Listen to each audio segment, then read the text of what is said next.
My pranams to all Atmajyotis, divine light of the self. Today we are going to contemplate on the Samadhi Pada, Samadhi 3.3, the Sutra number 3.3 about Samadhi, the eighth limb of yoga. Tadeva arthamatra nirbhasham swarupa shunyam iva samadhihi. Dharana, the process of dharana matures into dhyana, dhyana matures into samadhi. Dhyana is one pointed focus of the mind. Samadhi is absorption. What happens in absorption?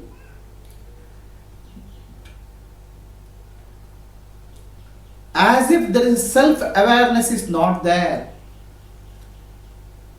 The object alone shines, the meaning of all the meaning of the object alone shines. The true form of the self is experienced as if it's an emptiness, void, shrupa shunyam, iva.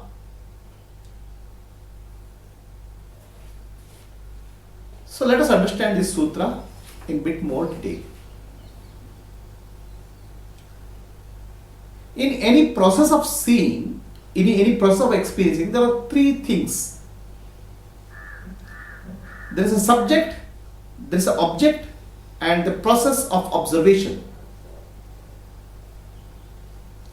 There is a subject, there is an object, and the process of observation. The seer, the seeing, and seen. This is called triputi, a split. A three-way split.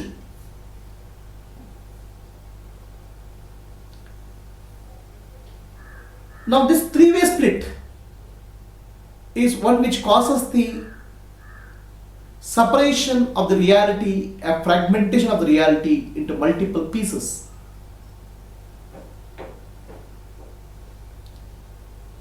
But many times we have many moments in life when this three-way split disappears. For example, a musician is playing beautiful music. When he is completely engrossed in music, that as if he doesn't exist, only music alone exists. And only such moments the great compositions are born.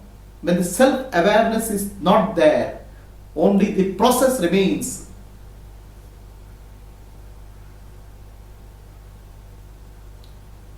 Same thing happens when you are absorbed in a hobby. You are completely engrossed in some act. You forget yourself. There's only the action. In such moments, the time and space disappear altogether.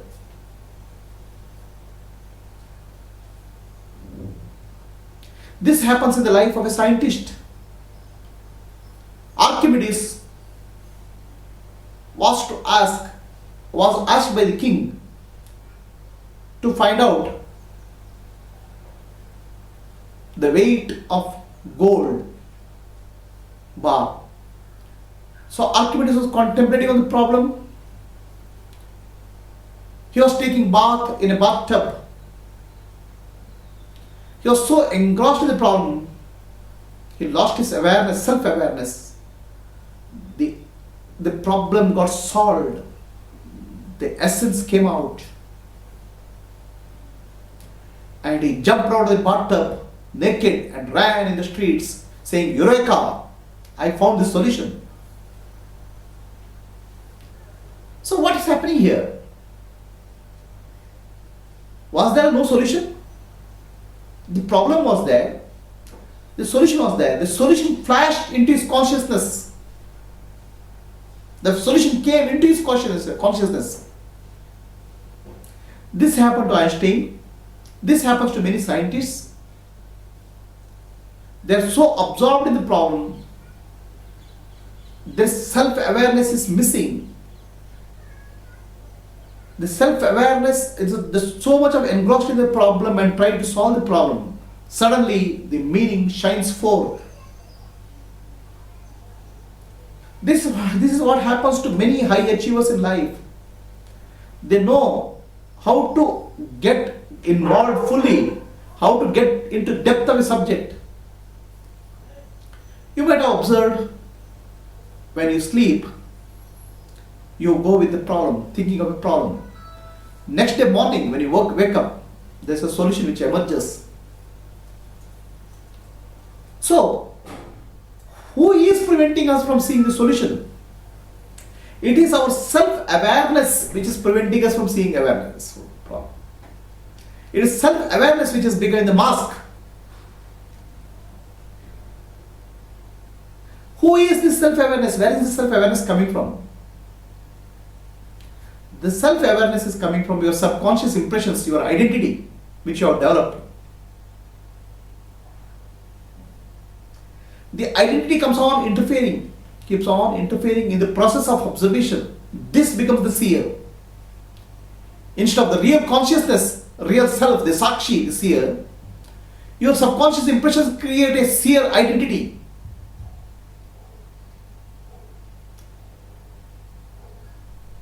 So, when you observe an object, when you meditate, let us say you are observing the breath, your subconscious impression comes, suddenly mind drifts. Oh, I should have done this, I should have done this. Mind is going drifting. And mind is drifting because there's identity, which is subconscious impression. So you still hold on to the object, let's say breath. Then the drifting stops because there's no more subconscious impressions distracting. Only the object of concentration remains. The three-way split, seer, the seen, the process of seeing disappears because the seer, who is nothing but a bunch of impressions, disappears. This is actually Swarupa, the essential nature. Then what remains? The seer, the seen, and the process of seeing all fused together into one whole. And this is what is called Samadhi. There's no more three-way split. The seer, the seen, the process of seeing. It happens in many people's lives very easily. These moments of Samadhi is not rare. When you are the child, you forget yourself. You become one with the child. When you are doing a painting, you can become one with the painting. When somebody is dancing, he can become one with the dance. But then what is the difference? And when scientist is focused on a problem, he can become fully involved in the problem so that the problem, meaning and essence of the problem shines forth. So that's why all discoveries in science are called research. It's not search, it's research. The meaning is there, the essence is there, you are researching it, again searching it. How? By engrossing yourself fully into the problem. By losing your self-awareness, separation boundary, which is artificial boundary, which is created by the mind in terms of impressions, that is lost. Now, what is the difference between a scientist and a yogi? What is the difference between a scientist and a Atmajyothi, a Hamsa yogi?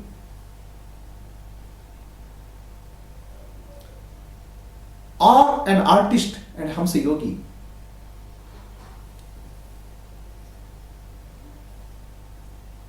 In case of an artist, in case of a musician, in case of a scientist, this process of getting lost, the science is not clear.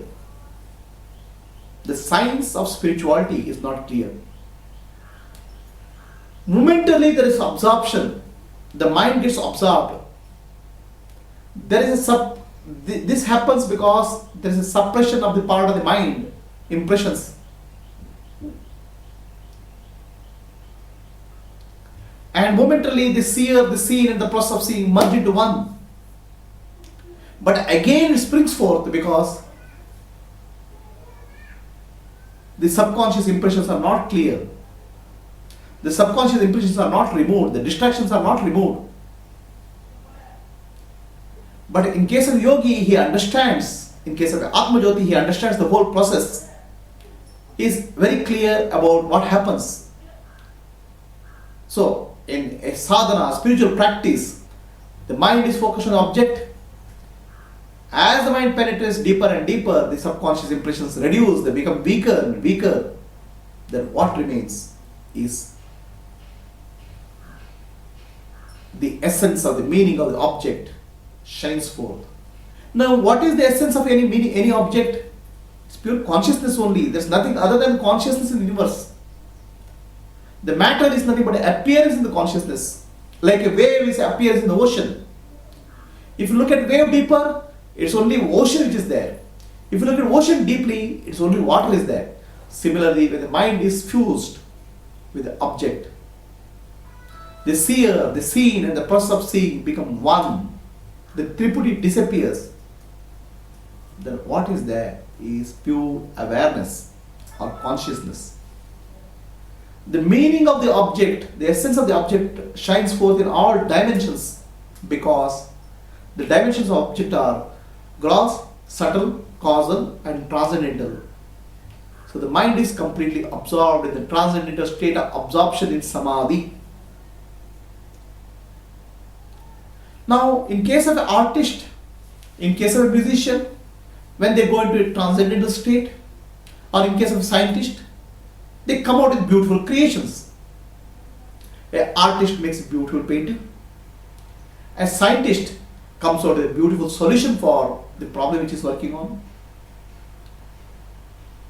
Whereas a yogi, one who goes into a transcendental state, comes with the deeper understanding of life. His understanding of the essence of life becomes much more refined. He reaches a state of higher consciousness called prajna. One who reaches the higher state of consciousness called prajna, he becomes a saint, a gnani, an enlightened one. In that prajna, what happens in the prajna? So the essential laws of the universe, the fundamental nature of the universe becomes very clear.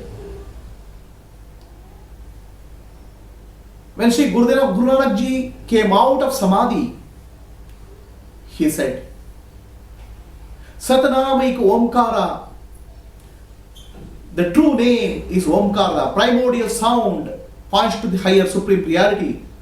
That's what he realized. When Buddha came out of Samadhi, he realized the Dharma, the universal law, the universal principle. He realized the path for Nirvana, the freedom from the universal principle, freedom from the suffering. When Sri Shankara realized the truth, he proclaimed Brahma Satya Jagan Mithya. The world is nothing but appearance in the higher consciousness, supreme reality. So when this separation, the artificial separation created by the mind, the boundaries disappear, the truth alone shines. The object alone shines in its true meaning. And this is what is called Samadhi.